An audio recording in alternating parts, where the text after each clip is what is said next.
प्रकाश आंबेडकर आहेत. हे एक प्रकारची मराठा समाजाला चेतावणी दिल्यासारखं वाटते. काय सांगाल? नाही, बाळासाहेब आंबेडकरांची भूमिका मी जवळून त्यांच्याशी चर्चा केलेली आहे. त्यांची भूमिका याबाबतीत स्पष्ट आहे आणि व्यवस्थित आहे. त्यामुळं त्यांना कुठं एका बाजूला ओढण्याची आवश्यकता या लढ्यात नाही आहे. त्यांनी आमच्याशी चर्चा करताना या मुद्द्यावर अतिशय स्पष्ट चर्चा केलेली आहे. प्रकाश आंबेडकर आहेत. हे एक प्रकारची मराठा समाजाला चेतावणी दिल्यासारखं वाटते. काय सांगाल?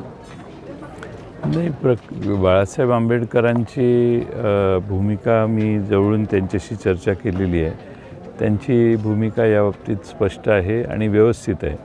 त्यामुळं त्यांना कुठं एका बाजूला ओढण्याची आवश्यकता या लढ्यात नाही आहे. त्यांनी आमच्याशी चर्चा करताना या मुद्द्यावर अतिशय स्पष्ट चर्चा केलेली आहे.